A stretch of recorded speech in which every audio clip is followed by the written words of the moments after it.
We bought a whole bunch of foam, which was easily the most expensive component, and cut it in the shape of like the muscle mass of the creature, and then we bound it around the stilts with yarn, because regular thread would have cut right through the foam.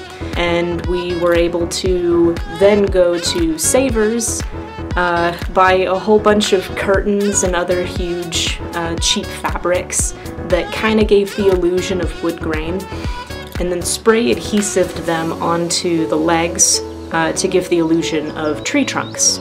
We were able to save quite a lot of money on materials by shopping at thrift stores and the Dollar Tree. I think ultimately we bought every pack of floral moss and all of the grass skirts from the Dollar Trees in the city. My grandma came up with an idea for how to bunch up the towel chunks to make it look like balls of moss. Through trial and error, we were finally able to find a grass skirt that we could actually dye different colors, different shades of natural greens. And then we sewed all of the skirts on in different ways to make it look like moss and lichen were hanging off of this thing, like it crawled right out of the forest. The stilts attached to my legs have springs in them. They're made for running in, so theoretically I could chase people at a full 9-foot height, which would be funny and terrifying, and I would also risk smashing all of my teeth in if I fell. But it might just be worth it. Besides the stilts, the rest of the costume is attached to sweatpants and a sweatshirt, which makes it relatively easy to get on and off.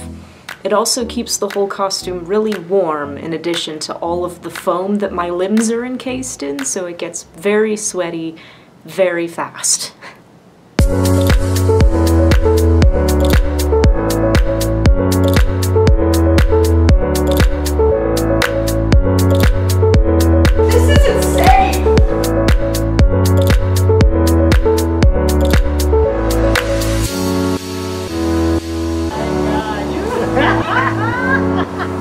Call the zookeeper!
Revived. Did you get that?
After 8 years of contemplating, 2.5 months of building, and almost $500 later, my most elaborate Halloween costume to date has finally come to life.